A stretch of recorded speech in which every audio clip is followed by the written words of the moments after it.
시청자 여러분 안녕하십니까? TJB 8시 뉴스 시작합니다. 본사가 직접 관리하지 않아 생기는 문제가 하청업체에 근무하는 노동자의 안전이 담보되지 않는다는 점입니다. 최근 태안화력발전소에서 또다시 하청 근로자인 고 김충현 씨가 안전사고로 숨지면서 그 파장은 적지 않습니다. 오늘 고 김충현 씨에 대한 대규모 추모제가 열렸고 현장에선 책임자 처벌에 대한 목소리가 커지고 있는데요. 피해 대책위는 김용균 사고 이후에도 계속된 외주화와 안전 시스템의 공백이 만든 사고라며 구조적인 책임을 제기했습니다. 김철진 기자입니다. 지난 2일 태안화력발전소에서 홀로 금속 가공 작업 중 기계 설비에 몸이 끼어 숨진 고 김충현 씨. 태안버스터미널 앞에선 고 김충현 씨의 죽음을 추모하고 책임자 처벌을 요구하는 추모 문화제가 열렸습니다. 유족과 동료, 시민들은 김 씨의 죽음을 애도했고 고 김용균 씨에 이어 또다시 발생한 노동자의 죽음이 위험을 방치한 서부발전과 한전 KPS의 살인이라 주장했습니다. 김용균도 김충현도 발전소 가장 어둡고 외로운 곳에서 혼자 일하다 작업 중지 버튼이 닿지 않는 곳에서 일하다 죽었습니다. 김 씨의 죽음을 둘러싼 책임 공방도 커지고 있습니다. 앞서 사측은 사고 발생 전 김 씨에게 작업 지시를 내린 적 없고 이 때문에 김 씨가 혼자 작업하다 변을 당했다고 설명했습니다. 하지만 대책위 측은 김 씨가 작업 지시도 없이 도면까지 그려가며 부품을 가공했을 리 없다며 당일 작업 전 안전회의, TBM 일지를 통해서도 임의 작업이 아님이 드러난다고 반박했습니다. 또한 대책위 측은 방호울이나 방호 덮개 등 안전장치 하나 없는 장비뿐 아니라 다단계 하청 구조 속 형식적 안전 점검과 관리 감독의 부재가 사고를 불렀다고 주장했습니다.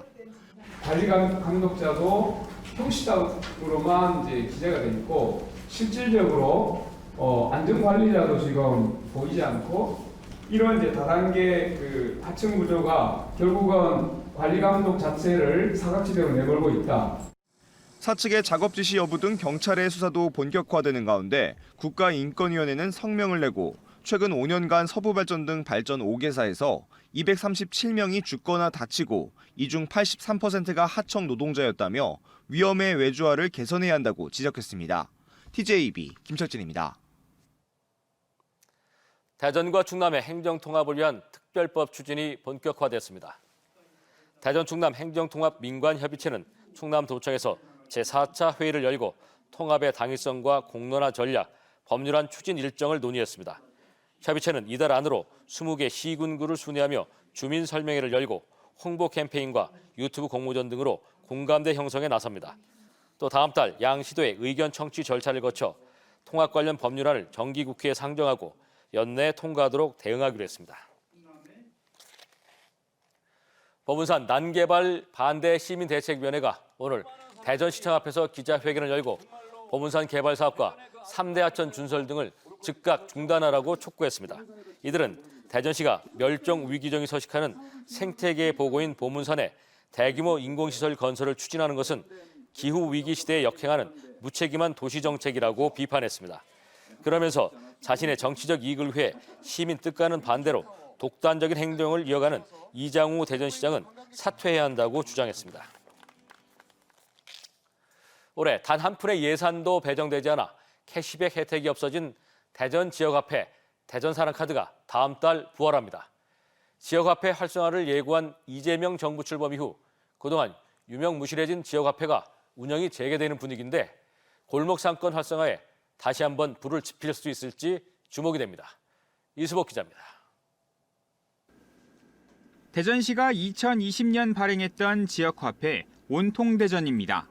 이장우 시장 취임 후 대전사랑카드로 명칭이 바뀌었고 캐시백 혜택과 한도, 대상이 대폭 축소됐습니다. 올해는 예산이 없다는 이유로 캐시백 혜택도 전면 중단됐습니다. 하지만 이재명 정부 들어 지역화폐 부활에 대한 기대감이 커졌습니다. 다가오는 추경에 지역화폐 예산을 반영하겠다고 예고했기 때문입니다. 지역화폐는 민생 경제를 살리는데 정말 이런 말을 해도 되나요? 진통제 같은 효과가 있어요. 팡 하고 좋아져요, 진짜로요. 경기 침체로 신음하던 소상공인들은 지역화폐 발행을 바라고 있습니다. 지역화폐가 다시 나오게 되면 그만큼 사용률이 올라갈 테고 그러면 지역 경제, 내수가 훨씬 좋아지겠죠. 그래서 저는 지역화폐가 좀 빨리 부활하기를 기다리고 있는 편이에요. 이에 대전시가 지역화폐의 부활을 준비하고 있습니다. 모든 대전 시민이 1인 30만 원 한도로 충전할 수 있고 7% 캐시백 혜택이 적용됩니다. 저소득층 등 취약계층은 3%포인트를 올려 10% 캐시백 혜택을 받을 수 있습니다. 또 소상공인의 매출 확대를 위해 연매출 3억 원 이하 매장에서 결제할 경우 3%포인트 캐시백이 추가로 적용됩니다. 대전시는 이 같은 지역화폐의 운영 예산으로 국비 40억 원에 시비 140억 원을 더해 180억 원을 투입할 예정이고 관련 추경안이 통과되면 이르면 다음 달 말부터 시행됩니다. 전반기에는 정말 어떻게 보면 어려운 소상공인에 대한 긴급 호스를 꽂는다고 생각하셔서 직접 지원에 주력을 했고 이제는 정부 정책이 나왔으니 그에 맞춰서 소비 전략을 통한 경기 활성화에 매진할 계획입니다. 캐시백 7% 중 2%를 정부에서 5%를 지자체에서 부담하는데 새 정부가 지역화폐 확대를 예고한 만큼 정부 부담 비율과 액수가 커지면 지역화폐 발행 규모와 혜택도 확대될 수 있다고 덧붙였습니다. 한편 대전 중구청이 오는 10일 중구통이라는 이름으로 지역화폐를 발행할 계획인 가운데 대전시의 대전사랑카드와는 별개로 운영될 예정입니다. TJB 이수복입니다. 이재명 정부 초대 비서실장으로 임명된 민주당 강훈식 의원의 사퇴로 보궐선거를 하게 된 아산을 지역구에 지역장과의 관심이 쏠리고 있습니다. 강 의원이 내리 3선을 이어온 만큼 그동안 이 지역구에는 뚜렷한 대항마가 없었는데 갑자기 무주공산이 되면서 민주당과 국민의힘 모두 전현직 도의원이나 시의원은 물론 전 부시장과 기업인까지 출마를 저울질하는 분위기입니다. 아산을 보궐선거는 내년 6월 지방선거와 함께 치러질 가능성이 높습니다. 아산시는 오늘 지역 주민과 관계기관이 참석한 가운데 천안 불당대로와 아산 신도시 지역인 탕정면을 연결하는 희망로 개통식을 가졌습니다.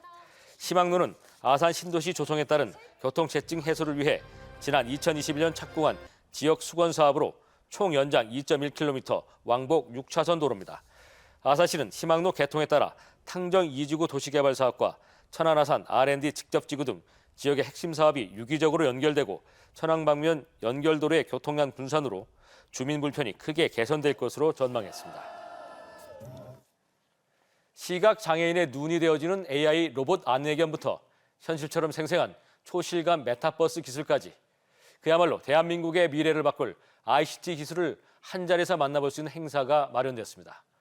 서울 코엑스에서 열린 에트리 컨퍼런스 2025에서 선보인 혁신 기술들을 조혜원 기자가 소개합니다. 네 발로 걷는 안내 로봇 에디가 시각장애인과 함께 걷습니다. 신호등 상태를 확인하고 계단과 사람의 위치까지 실시간으로 파악해 정확히 안내합니다. 로봇에 탑재된 첨단 센서가 주변 환경을 입체적으로 분석해 사용자에게 알기 쉽게 설명하고 안전한 보행을 돕습니다. 에트리가 개발한 시각장애인 안내견 에디로 2027년 세계 최초 시각장애인 안내견 시험 합격을 목표로 연구 중입니다. 보다 더 많은 시각장애인들이 사회에서 다양한 독립적인 활동을 할 수 있도록 하기 위해서 저희는 맵이 없는 길도 안내를 할 수 있도록 하고 시각장애인과 가장 근접한 인터랙션을 가장 손쉽게 효율적으로 할 수 있도록 초실감 메타버스 기술도 시연됐습니다. 가상세계에서도 현실처럼 생생한 시각 경험을 제공하고 몰입감을 높이는 다초점 입체 영상 기술로 기존의 VR 장비가 고정된 초점으로 어지러움을 유발했다면 이 기술은 물체와의 거리에 따라 초점을 자동으로 바꿔 더 자연스럽고 편안한 영상 환경을 구현합니다. 이 밖에도 6G 초고속 통신, 웨어러블 혈당 측정 장치, AI 휴머노이드 로봇 등 다양한 혁신 기술들이 서울 코엑스에서 열린 에트리 컨퍼런스 2025에서 소개됐습니다. 에트리의 연구 성과를 공유하고 미래 연구 개발 방향을 소개하는 자리가 됐습니다. ICT가 타산업과 융합하는 것이 굉장히 중요한데 역시 타산업 융합 시에 디지털뿐만 아니고 AI까지도 전부 결합해서 융합시키는 그런 연구 방향이 중요하다 하겠습니다. 연구원은 특히 이번에 소개된 기술은 한두해 연구한 결과물이 아닌 오랜 기간에 걸쳐 얻은 성과들이라며 지속적인 연구 개발에 대한 관심과 지원이 미래 기술을 선도하는 핵심임을 강조했습니다. TJB 조혜원입니다. 대전경찰청 사이버수사대가 고 김하늘양 사건과 관련해 온라인상의 피해자와 유족에 대한 악의적인 글을 남긴 누리꾼 2명을 사자 명예훼손 혐의로, 3명을 정보통신망 명예훼손 혐의로 모두 검거했습니다. 이들은 사건 발생 후 하늘양에게 책임을 전가하고 유족을 비난하는 취지의 글을 쓴 혐의를 받고 있습니다. 경찰은 앞서 지난 2월 유족 고소장을 접수받아 관련자 5명에 대한 수사를 벌여왔고, 이 가운데 1명을 지난 4월 검찰에 송치했습니다. 경찰은 나머지에 대해서도 조만간 검찰에 송치하는 한편, 범죄의 성립에 이르지는 않지만 피해자나 유족을 비난하는 내용 등 440건의 글은 방통위에 삭제와 차단을 요청했습니다. 대전지법 형사항소 3-3부는 특가법상 도주치사 등의 혐의로 기소된 20대 A씨의 항소심에서 피고인과 검찰의 항소를 모두 기각하고 원심과 같은 징역 12년을 선고했습니다. A씨는 지난해 8월 만취 상태로 운전하다 천안시 동남구의 한 도로에서 작업 중이던 30대 환경미화원을 치어 숨지게 한 혐의로 재판에 넘겨졌습니다. 앞서 검찰은 음주 측정 거부 혐의에 대한 1심의 무죄 판단이 부당하다며 A씨는 형량이 무겁다며 각각 항소했는데, 항소심 재판부는 피고인이 7천만 원을 공탁했지만 유족이 수령을 거부했고 여러 사정상 원심 판단은 정당하다며 양측 항소를 모두 기각했습니다. 전 세계를 열광시키고 있는 한류를 주제로 한 천안 K컬처 박람회가 천안 독립기념관에서 화려한 막을 올렸는데요. 글로벌 K컬처, 세계 속에 꽃피우다라는 주제로 한식과 한글, 게임 등 7개 분야의 전시관을 통해 한류 콘텐츠의 매력을 한자리에서 만나볼 수 있습니다. 이선학 기자가 보도합니다. K-팝 가수들의 축하 공연과 댄스팀의 화려한 퍼포먼스가 어우러진 가운데 2025 천안 K컬처 박람회가 개막했습니다. 개막 행사의 하이라이트로 1000대의 드론 라이트쇼가 천안 독립기념관의 밤하늘에 펼쳐진 가운데 K컬처 박람회 주요 전시관 상징과 메시지를 담아 보는 이들에게 감동을 선사했습니다. 올해로 3번째를 맞는 천안 K컬처 박람회는 글로벌 K컬처 세계 속의 꽃피우다를 주제로 푸드와 웹툰, 게임, 한글 등 7개의 한류 관련 산업 전시관이 운영됩니다. 특히 올해 행사에서는 웹툰과 게임, 영상 콘텐츠 전시관이 크게 확장됐습니다. 인기 웹툰 가운데 드라마나 영화로 제작된 콘텐츠뿐 아니라 영화와 드라마 OST도 전시됐고, 국내 게임 발전사를 돌아보는 역사관과 추억의 게임을 체험하는 공간도 마련됐습니다.